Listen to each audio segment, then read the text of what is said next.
Et ça y est, on a les compos des deux équipes qui vont s'affronter. La finale rêvée de cette Champions Cup. Le Leinster contre le Stade Toulousain.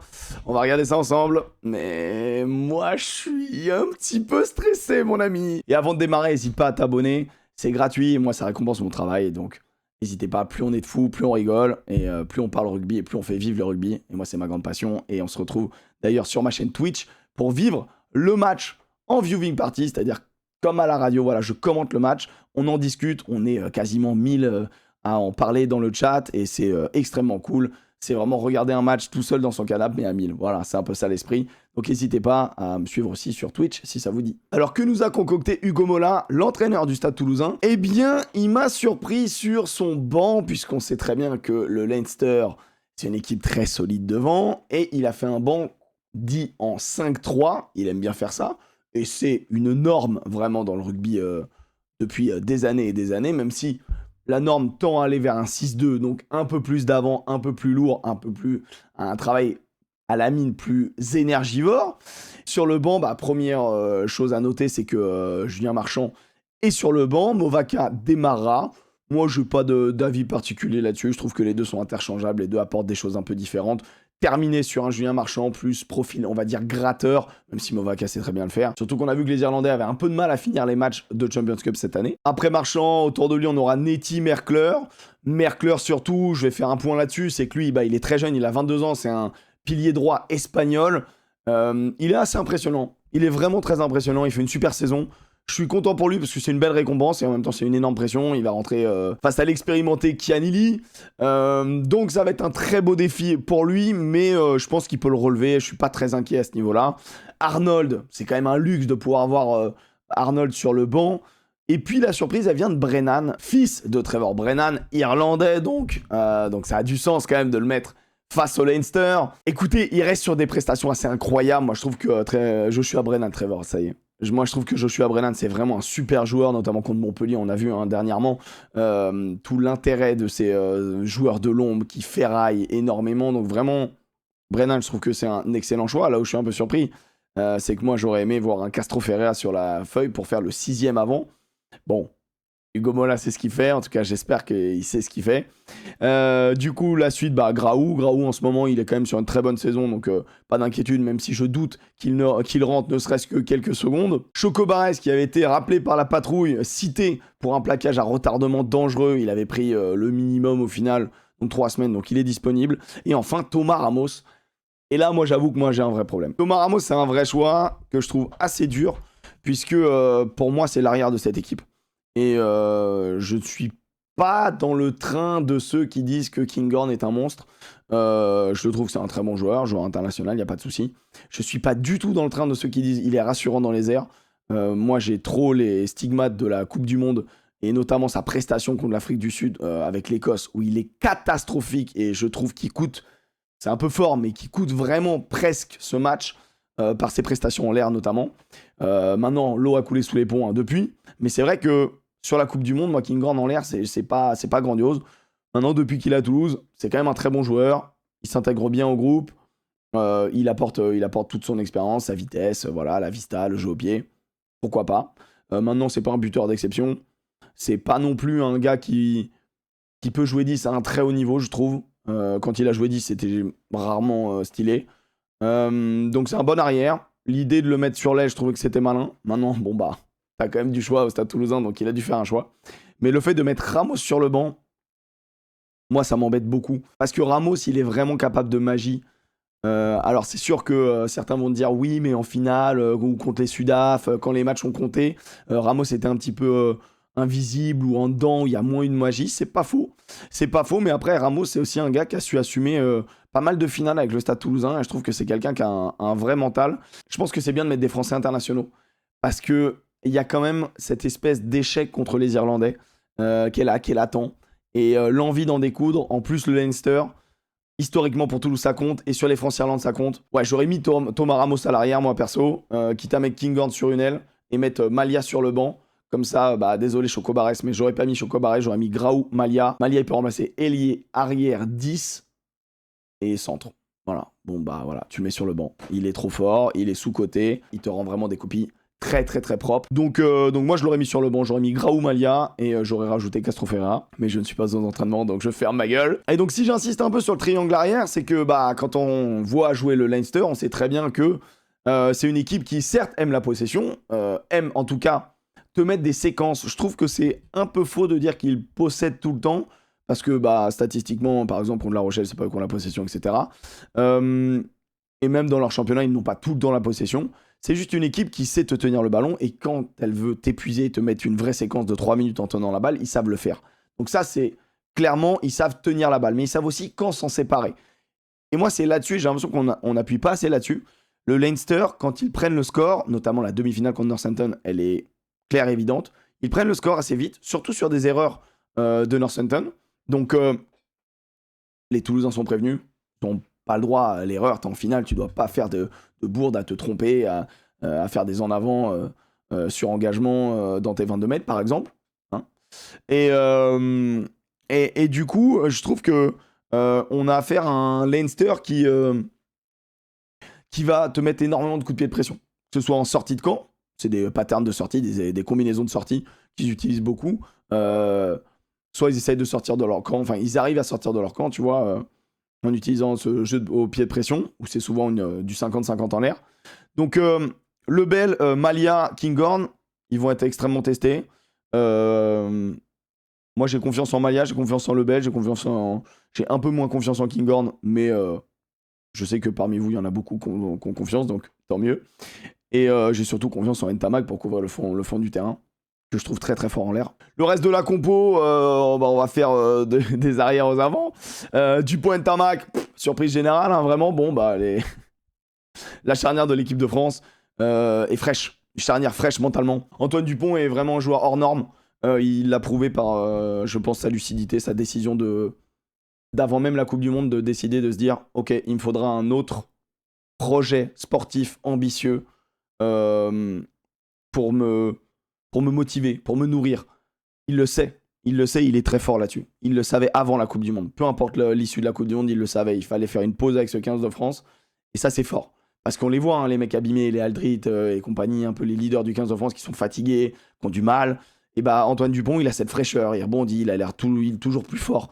Et je pense que son passage à 7 et la manière dont il construit sa carrière, il y est pour beaucoup. Et c'est là ce qui fait la différence entre les grands joueurs et les très grands joueurs et les légendes du sport.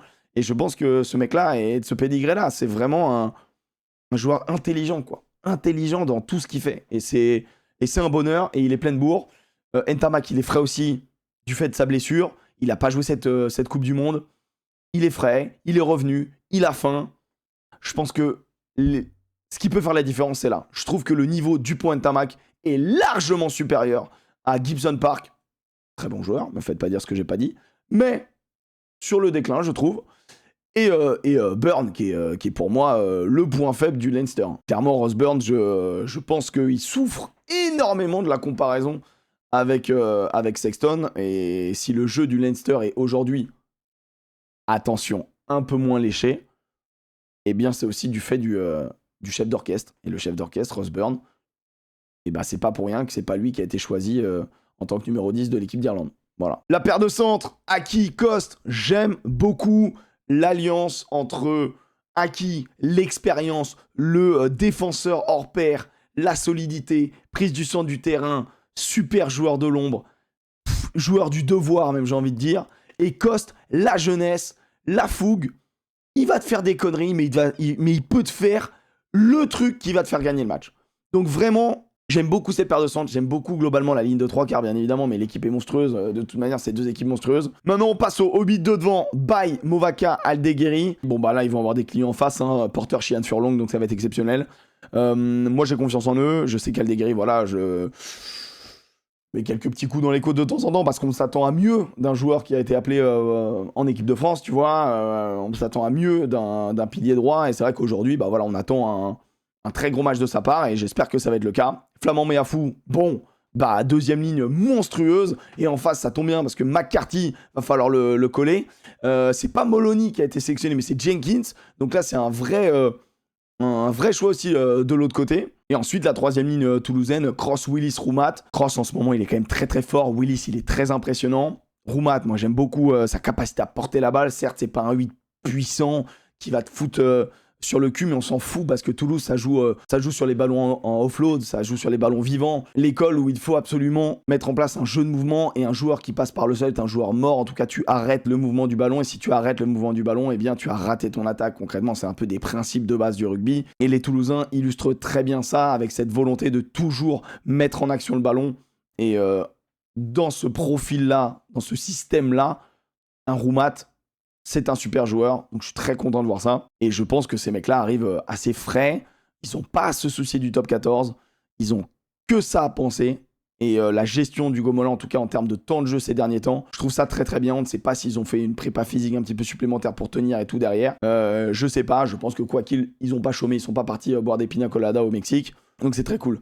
De l'autre côté... Bon, bah pareil, si je démarre par le banc, c'est XXL. Keleher, Chianili, Alalatoa, c'est super fort. Ryan sur le banc. Ryan, mec, il est sur le banc et en fait, c'est normal, tu vois, les mecs se disent, ok. Conan, qui est vraiment un joueur sous-coté, je trouve, qui est monstrueux, qui lui est pour le coup très puissant, destructeur, il fait vraiment mal quand il a le ballon. Tu sens que rien qu'en le regardant à la télé, t'as pas envie de te le prendre dans la gueule. Et on a Van der Flier sur le banc, les gars. Je sais pas si... On se rend compte de la dinguerie quand même. Van der Flier, meilleur joueur du monde il y a de ça quelques années. Le mec est sur le banc. Et en vrai, c'est ok. Tu vois, genre, ils savent qu'ils vont mettre une deuxième lame. Et je pense que c'est aussi une manière de dire ils ont analysé leurs problèmes. Ils ont du mal à finir les matchs. Ils sont moins impactants en deuxième mi-temps. Et je pense qu'ils ont peur aussi de Toulouse. Et de cette équipe toulousaine qui est vraiment très impressionnante. Et qui arrive avec beaucoup d'armes. Pour moi, je fais les Toulousains même favoris. Donc je pense que c'est une construction de banc intelligente pour minimiser ce déficit, on va dire, ce déficit en fin de match. Et j'avoue que quand j'ai vu le banc, je me suis dit, wow, l'équipe qui nous a pondu le con. Ensuite, ils ont fait donc le choix en 6-2 avec McGrath et Karen Froley. Karen Froley qui m'avait fait une très très bonne impression en demi-finale. Et puis bon, après, c'est l'équipe type, hein, franchement, enfin, c'est l'équipe... allez, on va dire, il y a Connors, le numéro 7 du coup, qui peut surprendre, qui a joué que 3 matchs cette année en Coupe d'Europe, mais qui est vraiment un super joueur. Baird, c'est aussi un joueur du devoir. J'ai envie de dire que lui de devant, on les connaît. Voilà, c'est des besogneux. C'est des mecs qui arrivent sur des combinaisons millimétrées. Ils savent où se placer, quand se placer, quand ils sont concernés. Il y a des... Je vous invite à regarder vraiment les joueurs sans ballon au niveau du Leinster ou de l'Irlande. C'est exceptionnel. C'est-à-dire que les mecs, ils savent où ils doivent aller. Ils savent qui doit déblayer, qui doit alimenter, qui doit être un leurre, qui doit faire la passe en +1. Et tout ça, c'est orchestré par la charnière 9-10. Et... C'est du papier à musique, mais bon, à un moment donné, des fois la musique, bah ça sonne faux, et c'est ce que Toulouse va devoir faire. Et pour l'idée, ce pack assez solide, et bah c'est Kylian Doris qui est le capitaine de cette équipe, donc c'est quand même quelque chose, si le Leinster venait à gagner, c'est lui qui va soulever la coupe, c'est quand même un vrai signe.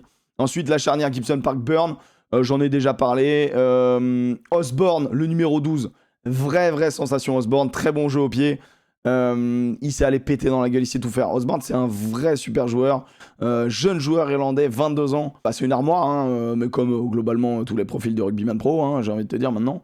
Mais il a du talent, il a une vraie qualité offensive, défensive. Il sait varier, c'est un 12 intelligent. C'est pas qu'un point de fixation, c'est pas Bundiaki, tu vois.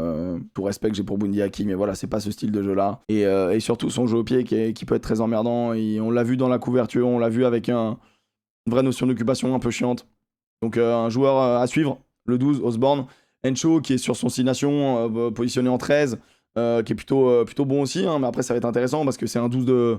C'est un mec qui a joué 12 pendant des années et qui est repositionné en 13 depuis vraiment cette année-là avec l'Irlande et le Leinster. Donc bon, bah c'est un nouveau poste, mais bon, ça fait 1 an qu'il est dessus. Donc à ce niveau-là, c'est très bien. Et puis surtout qu'il assure. Et puis le triangle arrière, l'Armour, peut-être le plus faible des trois. Clairement le plus faible des trois.